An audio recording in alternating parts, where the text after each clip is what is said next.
자, 여러분, 하나님께서 세상을 시작하실 때 창조 때에도 가정으로 시작하셨습니다. 아담과 하와를 창조하셔서 한 가정으로 시작하셨고, 물로 심판하신 홍수 사건 이후에 새로운 인류를 시작하실 때에도 가정으로 시작하셨습니다. 그러니까 노아의 가정으로 시작하셨다는 거죠. 자, 그때 구원받은 사람이 다 멸절당하고, 창조과학자들의 어떤 학설과 또 연구와 내용으로 보면은 홍수 전에 이 모든 세상에 살던 사람의 인구가 약 한 100억 명 정도 되었다고 추산을 합니다.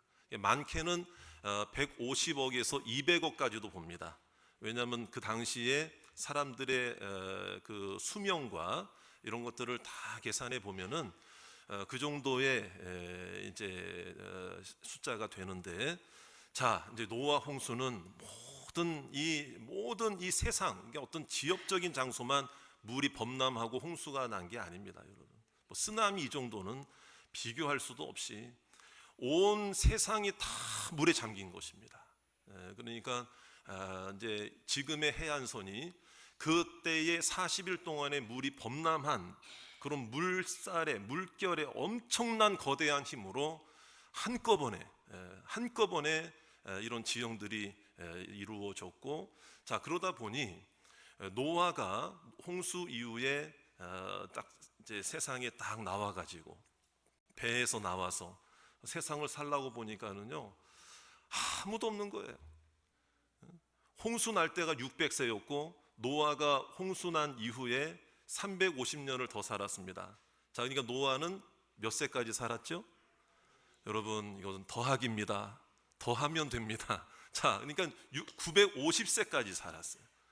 근데 어쨌든 600세까지 살면서 여러분 보세요. 우리가 20년, 30년 사회생활해도 인간관계가 맺어지잖아요. 근데 600세 동안 인간관계가 맺어졌다면은 여러분, 노아도 지인들도 많았고 친척들도 많았고 사회생활을 했을 텐데, 그런데 딱 배에서 나오고 보니까 다 죽은 거예요.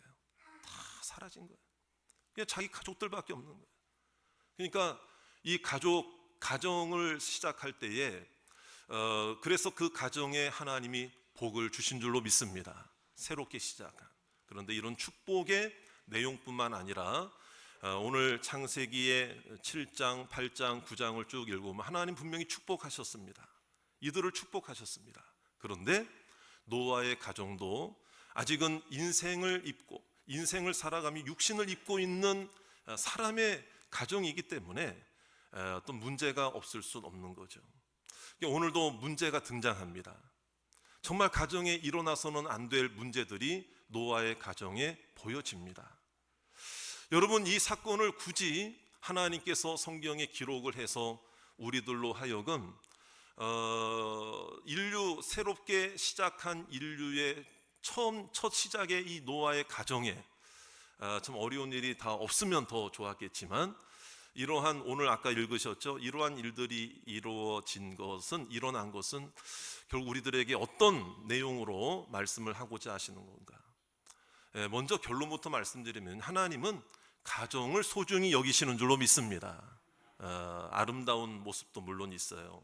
그렇지만 반대로 어렵고 힘든 일이 있어도 하나님께서는 어쨌든 이 가정을 세우기를 원하시고, 그런 불완전한 가정이라 할지라도 가정을 선택하셔서 새로운 인류를 시작하려고 하시는 하나님은 가정을 소중히 여기시는 줄로 믿습니다.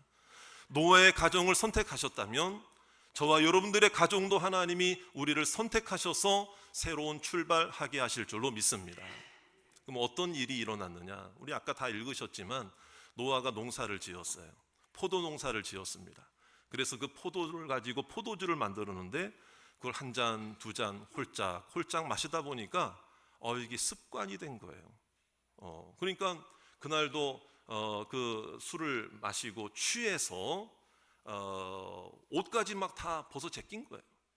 근데 이제 오늘 성경에는 작은 아들이라고 나와요. 아들이 셋이 있었습니다. 그러니까 노아의 가족들이 8명이에요. 노아 부인, 노아 아내, 그 다음에 아들 셋, 며느리 셋. 이게 이제 노아의 방주에 들어간 거죠. 그래서 구원을 받았습니다. 세 아들 중에 함이라는 아들이 아버지가 벌거벗고 술에 취한 모습을 발견한 거예요. 발견한 거예요. 그런데 그걸 보고 아무런 조치를 취하지 않고 다른 두 아들에게, 형제에게 알려줍니다. 우리 아버지가 좀 저런 모양이다, 모습이다. 그러니까 나머지 두 아들은 그 얘기를 듣고 뒷걸음 쳐서, 그러니까 함은 아버지 노아가 벌거벗고 취한 모습을 다 적나라하게 본 거예요. 근데 나머지 두 아들은 그 얘기를 듣고 그 부끄러운 모습을 보지 않으려고 일부러 뒷걸음질로 들어가서 가지고 간 옷을 아버지의 그 부끄러운 모습을 보지 않은 채로 덮어줍니다. 나중에 술이 깨고 나니까 노아가 그 이야기를 다 들은 거예요. 그래서 두 아들에게는 축복을 선포하고 그 자신의 치부를 보았는데도 아무런 조치도 하지 않고 알려준 다른 사람에게 알린 그 함에게 대해서는 아버지지만 그 아들에게 저주를 선포했다 이 말이에요. 그것도 아버지 함에게 선포한 게 아니라 함의 아들 가나안은 저주받을 것이다. 정말 이런 이야기예요. 그럼 여기서 한 가지 의문점이 생기지 않을 수가 없어요. 아니, 가족끼리 살다 보면은 갑자기 여러분들도 그런 경우, 화장실 문 벌컥 열 때도 있는 거고 안방 문 벌컥 열 때도 있는 거고, 같이 살다 보면 아버지 어머니 부끄러운 모습들도 자녀들도 볼 수도 있는데 이게 보고 깜짝 놀래가지고 이렇게 할 수도 있는 건데, 아니 그거 한번 이렇게 했다고 해가지고 저주까지 선포한다면, 그것도 아버지가 아들에게, 이걸 어떻게 받아들여야 하는 거야. 함의 입장에서는 얼마나 억울했을까, 이런 생각도 해보게 돼요. 그리고 또 한 가지는, 아니 원인 제공을 누가 한 겁니까? 원인 제공은 누가 한 겁니까? 아니 자기가 정신 차리고 술 취하지 말아서 안 하고 술을 막 먹더라도 그러면 좀 처신을 잘해야지. 아니 노아 자기가 원인 제공을 해놓고 저주는 아들에게 한다? 이걸 어떻게 봐야 될까요, 여러분?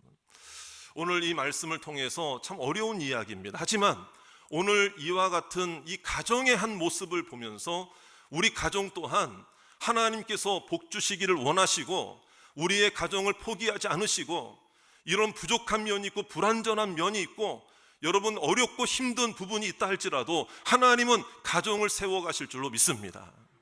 그걸 우리들에게 보여주고자 하시는 거예요. 자, 그렇다면 이제 이 함의 태도가 왜 문제였는가, 저주받을 만한 일이었는가, 우리가요 사실 요 문장만 딱 봐서는, 이 글만 딱 봐서는 이게 참 오해하기가 딱 쉬워요. 이게 그런데 여기에 단어적 의미로 보면 아주 숨겨진 비밀이 있습니다. 숨겨진 뜻이 있습니다. 그걸 하나둘씩 좀 생각해 보려고 하는데요. 자, 먼저 21절, 22절 말씀, 이 가정에 있어서는 안 될 두 가지의 모습이 나타나죠. 자, 21절, 22절 다 같이 함께 읽겠습니다. 시작. 포도주를 마시고 취하여 그 장막 안에서 벌거벗은지라. 누가 그랬다는 얘기예요? 노아가. 그렇죠? 자, 그런데 노아의 이름의 뜻을 먼저 알아야 됩니다. 노아의 이름의 뜻은 안위, 위로, 안식, 휴식, 이런 뜻을 가지고 있습니다. 얼마나 좋은 뜻입니까? 노아를 통해서 참 하나님께서 자기 백성들을 위안하신다, 위로하신다, 참 좋은 뜻이잖아요. 그런데 이 노아가 술을 먹고, 근데 여기서 술을 마셨다는 것이 한 번 딱 마신 게 아닙니다. 어쩌다 마신 게 아니고 홀짝 한 잔, 두 잔 하다 보니 중독처럼 돼버린 거예요. 그래서 여기서 자기 장막 안에서 부끄러운 모습으로 발견됐다고 그랬는데, 여기서 말하는 장막은 여러 장막들이 있는데 그냥 단순한 생활 공간이 아니라 노아가 자기만의 장막을 하나 따로 만들어 놓은 겁니다. 남자들은 자기만의 동굴을 찾는다고 그러잖아요. 자기만의 동굴, 자기 혼자만 있는. 그래서 그거 그러니까 여러분 한번 심리적으로도 한번 정서적으로 접근을 해보면은, 노아가 아까도 말씀드렸듯이 600년 동안에 인간관계 이런 게 다 그냥 배에서 나와 보니까 다 사라지고, 해안선도 그냥 이 세상도 다 이상하게 돼버리고 막 말이에요. 그 당시로서는 물론 하나님은 축복하셨지만 인간 노아로서는 이게 멘붕이 오지 않았을까, 이런 생각도 제가 말씀을 묵상하다 보니까, 설교를 준비하다 보니까 생각이 들더라고요. 거기다가 이제 포도 농사까지 지었죠. 그걸로 포도주가 이제 생산이 되니까 한 잔, 두 잔, 자기만의 장막에서. 그러니까 어떻게 보면은 하나님을 위로로 삼고 하나님을 위안으로 삼고 하나님을 안식으로 삼아야 되는데 노아도 잘못한 게 맞습니다. 노아의 행동은 분명히 잘못된 거 맞습니다. 여러분, 술을 통해서 위안받으려고 하고 다른 것을 통해서 위로받으려고 했던 것은 분명히 하나님 앞에서도 잘못된 것입니다. 아무리 그가 당대의 의인이고 은혜 받은 자라고 할지라도, 노아 홍수의 홍수 사건의 주역이라 할지라도 여러분, 잘못된 건 잘못된 겁니다.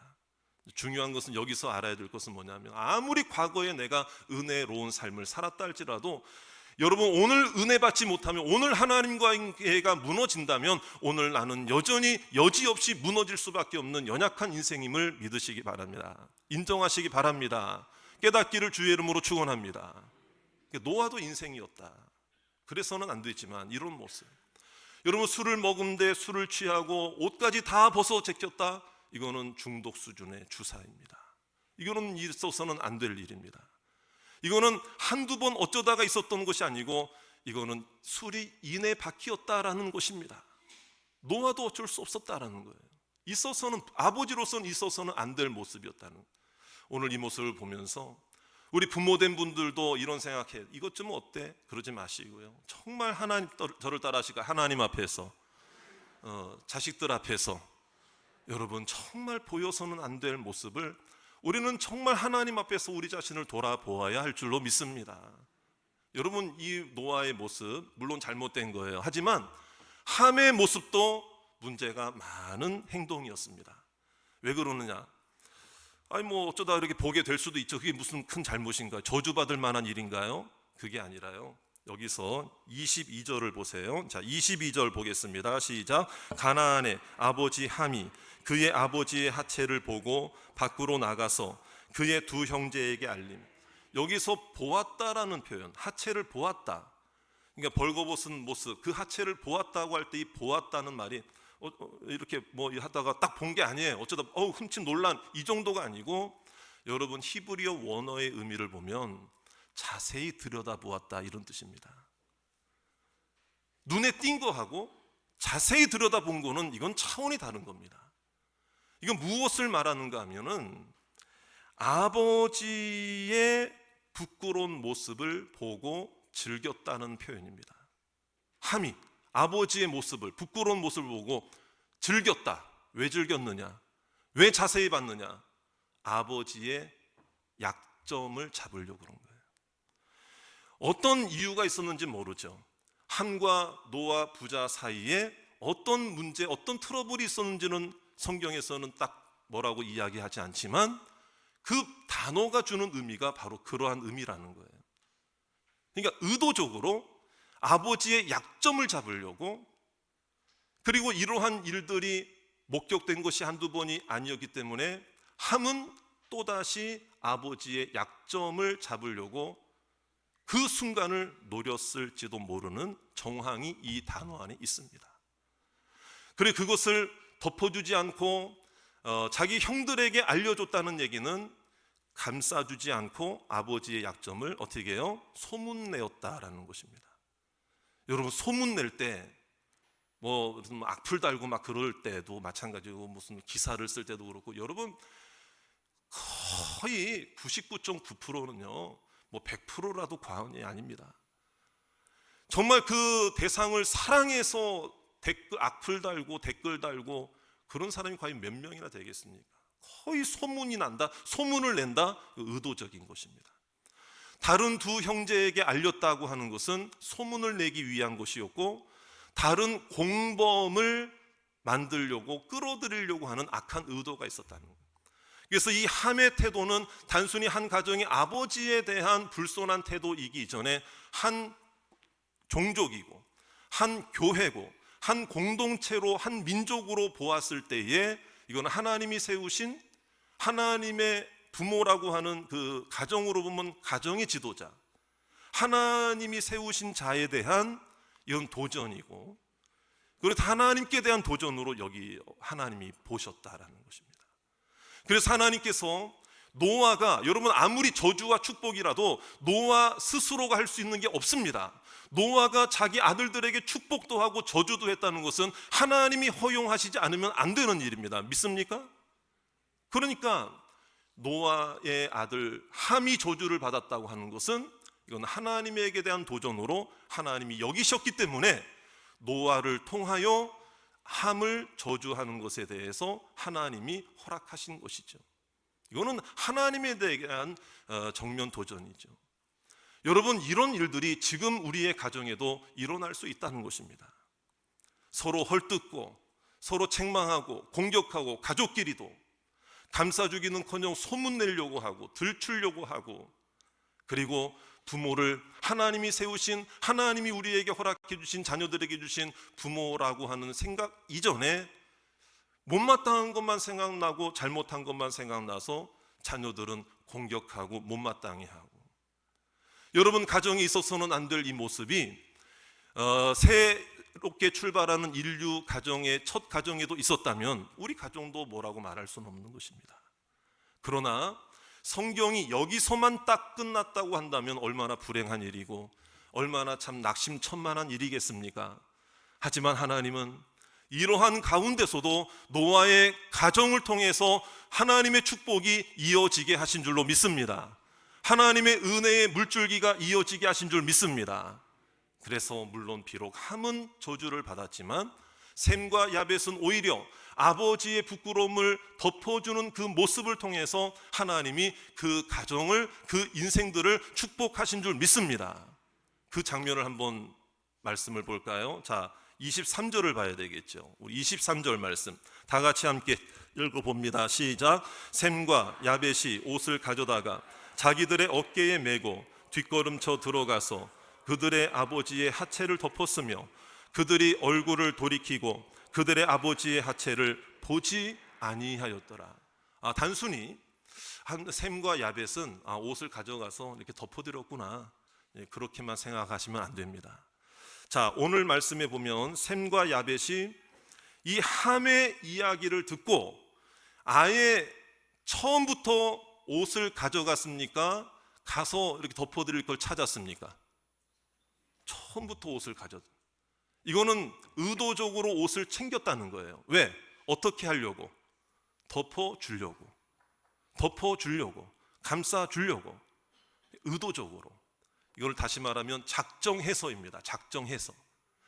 함은 작정해서 자기 아버지를 공격했고 자기 아버지를 들추었고 자기 아버지를 부끄럽게 했어요. 하지만 셈과 야벳은 저를 따라 합시다. 작정하여, 작정함으로 아버지의 부끄러운 부분을 덮어주려고 아예 의도하고 아버지에게 찾아갔다 이 말이에요.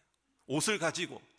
그래서 뒷걸음쳐 들어가서 그들의 아버지의 하체를 덮었다.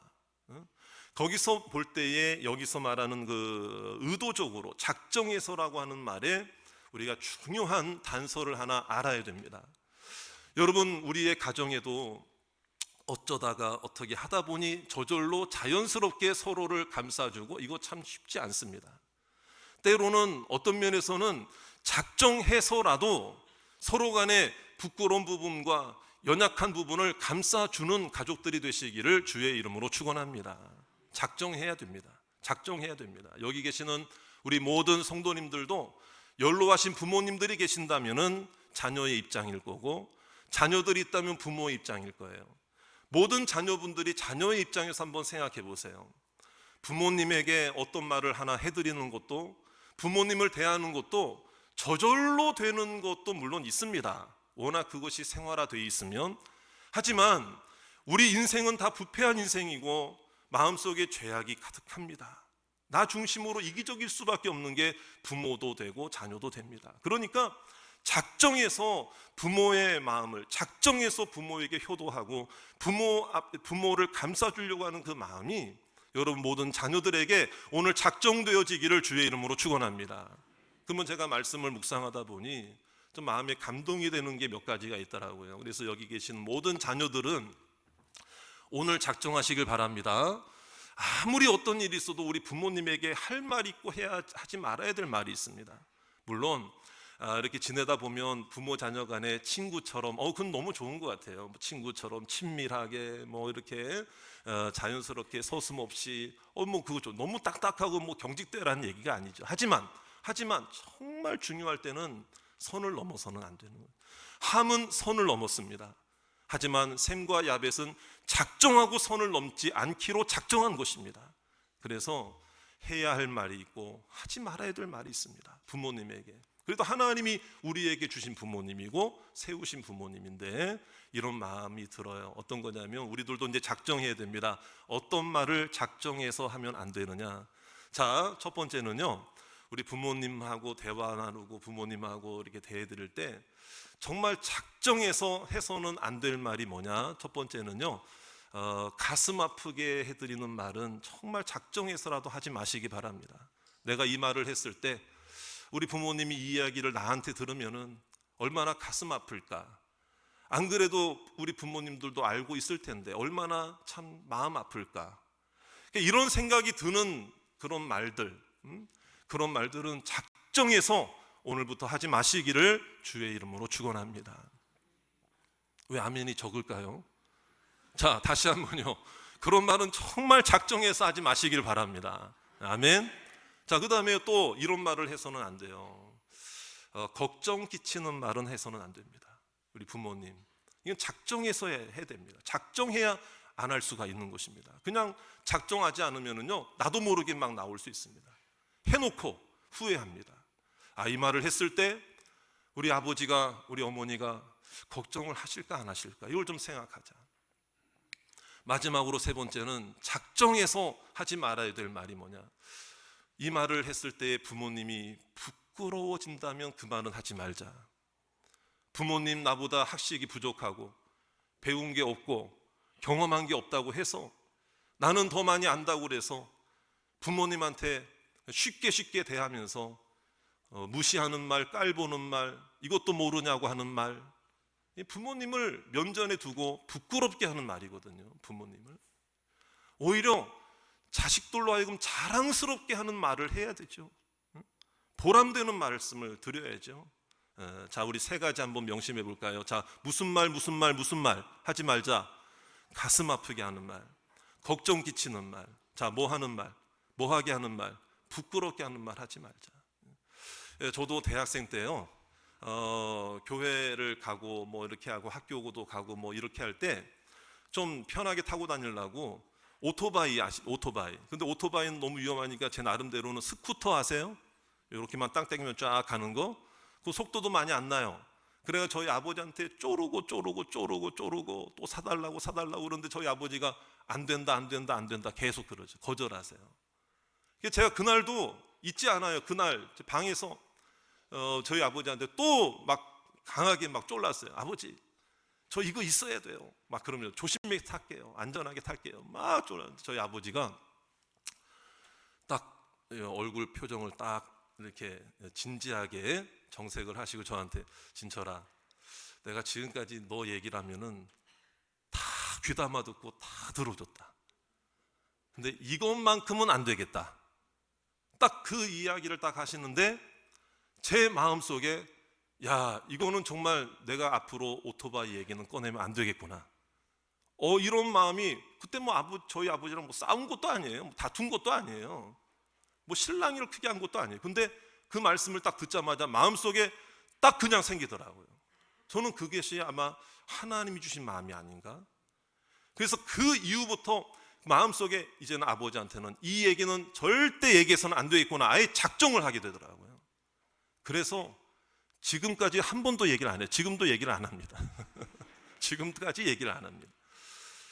자, 정말 우리가요, 오늘 셈과 야벳이 축복을 받은 것은, 그렇다면 작정해서 좋은 말 했고 부끄러움을 감춰줬다고만 또 이게 대수냐?